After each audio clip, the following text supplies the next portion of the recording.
Everything is actually great over with my Chicago Cubs. I mean, Yeah, you had the powerhouse Nationals in, and you took yeah. care of them. I mean, I so it must mean, be real. they won Tuesday night, like as we mentioned, 17-3. They won last night, 8-3. Nico hit a grand slam. Oh, Patrick Wisdom hit a home run after growing a mustache. oh, that always works. That's a big story somehow right now, is how he grew a mustache, which always makes me laugh. But Yeah. uh yeah, the problem is the Cubs are 3-3 since the All-Star break. And they have had the easiest runway you could imagine into the trade deadline from the All-Star break. They had the Red Sox at home this past weekend, which is a bit daunting, but they had Stroman and Justin Steele going. So you're assuming they're going to win 2 out of 3 in that at Ooh, least. Justin Steele got rocked. That is the problem. They've also had, as you mentioned, the Washington Nationals in town, which should have been a sweep, and it was not. It's close, but not good enough. Now we've got the Cardinals coming into town, who are a shadow of their former selves. Although they have won five out of six coming out of the break, so they might be a bit more formidable than I'm giving them credit for. That game starts in a little bit here. Actually, in an hour, we might be able to wrap this up, and I might be able to actually watch that entire game. But Wow, I'm excited for you. thank you.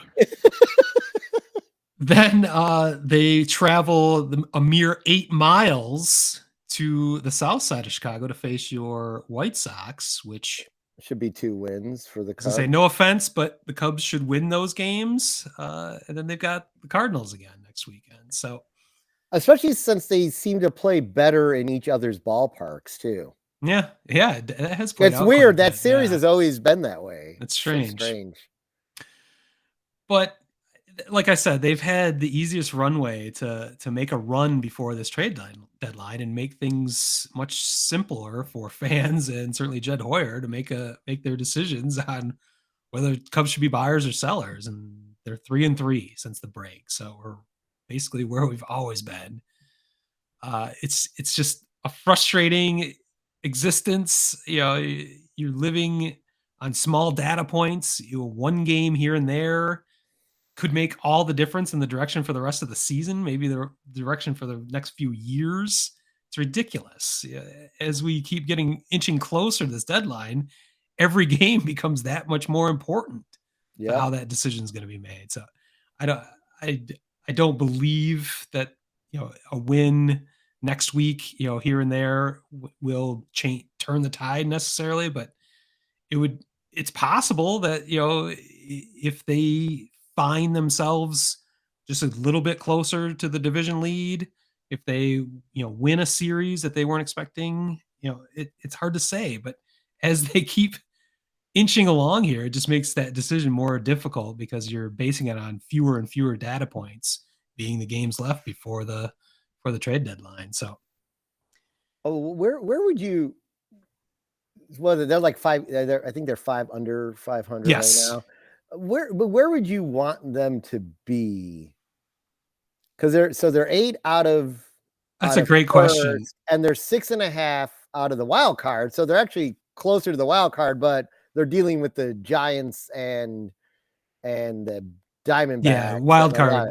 Yeah, I'm not. Yeah, I don't think that's realistic. I think the division is, even though the math looks different right now, I think the division is definitely more attainable. You and I talked about the White Sox last week. You were joking that they needed to go 17-0. Well, I wasn't joking. They needed to go like at least 15-2 or Yeah, something. That's over. That ship has sailed. So the Cubs need to play 700 baseball. Essentially, they need to be winning every series they're in, and they did not do that immediately against the Red Sox, and that was the most frustrating part of it. Then again, they lost only one game to the Nationals, but they shouldn't be losing games to the Nationals at this point in the season if they want to make it in a positive direction at the trade deadline. So it's really the players on the field are letting Jed Hoyer down at this point because he's trying to make that decision. But it's layers.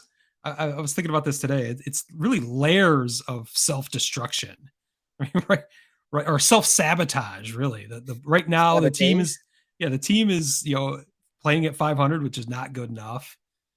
But that's because of the roster construction and Jed Hoyer confusing activity for accomplishment that I've spoken of many times, and the roster that he's built with the free agents really built on with a dual pronged strategy, hoping they would perform to a point where they could build off of this at the trade deadline, or if they didn't, they had expiring contracts that they could trade at the trade deadline for assets to move forward. And so literally that's by design, and this is kind of, coming to fruition, much to Judge chagrin, because it's making this decision even more difficult as mediocre as the team's been. Of course, the third layer of all of this has been well documented, that Jed Hoyer's legs has been cut out from underneath him years ago by owner Tom Ricketts by blaming the pandemic,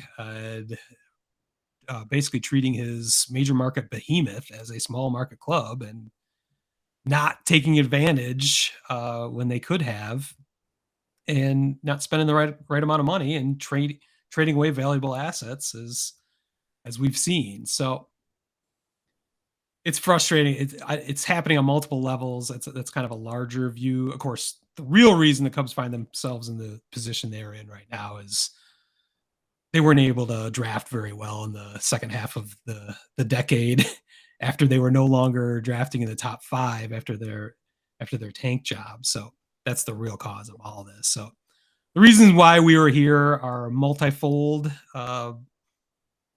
It shouldn't be too surprising, I guess, but the weirdest thing, like I said, I mean, if they go on some crazy 700 winning percentage from here to the trade deadline in the next 12 days, there'll be buyers, and that'll be interesting to see how that plays out. If not, they have to be sellers, and we'll see, unfortunately, players like Cody Bellinger, who's actually seems to have figured things out after years of frustration in Los Angeles. The Cubs actually unlocked what was the issue.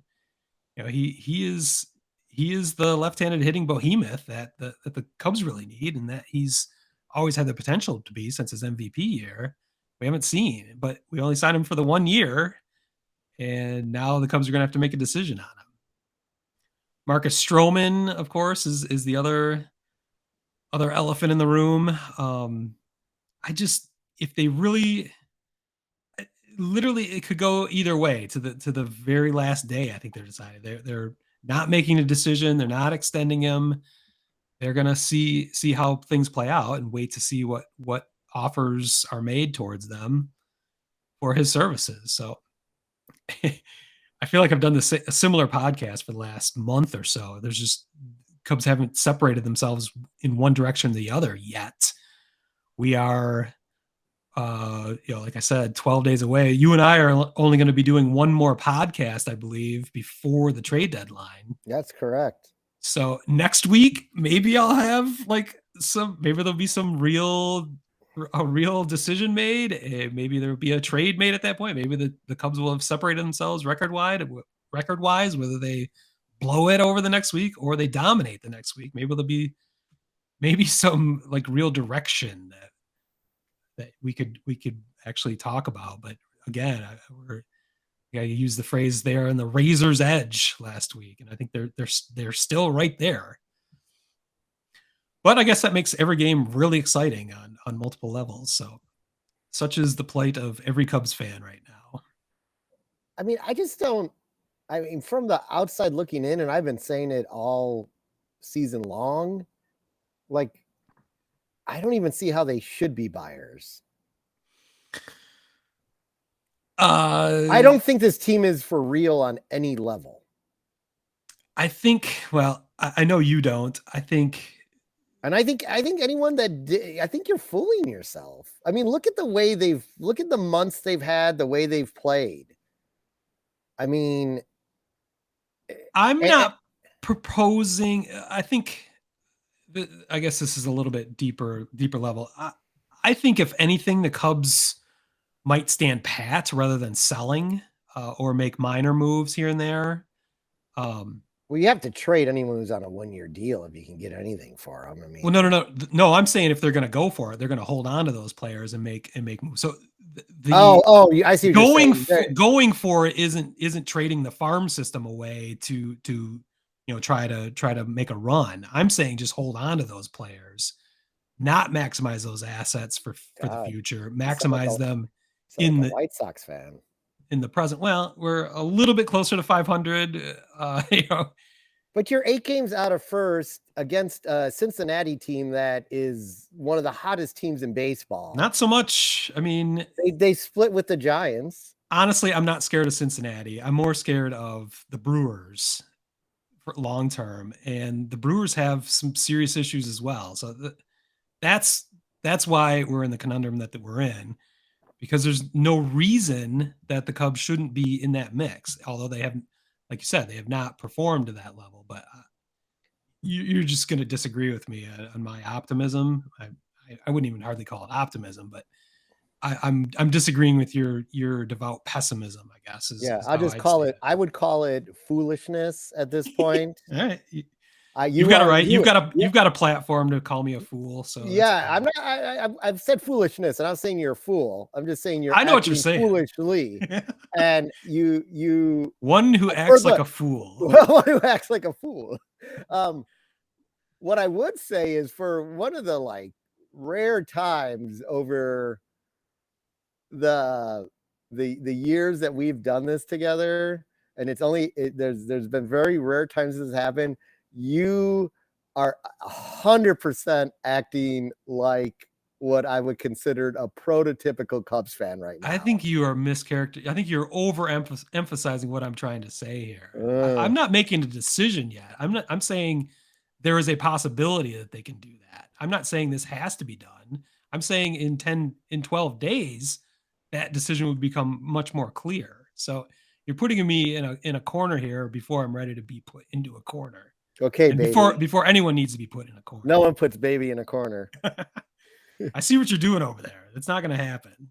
All right, whatever.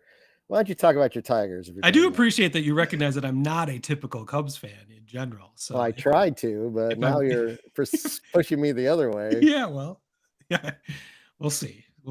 Maybe I'll restore your faith in my non-stereotypical Cub. Well, we'll see how you do next week. Every one of these fucking podcasts is a test. We've been doing this shit for almost 3 years. I'm buying a fucking buzzer this week.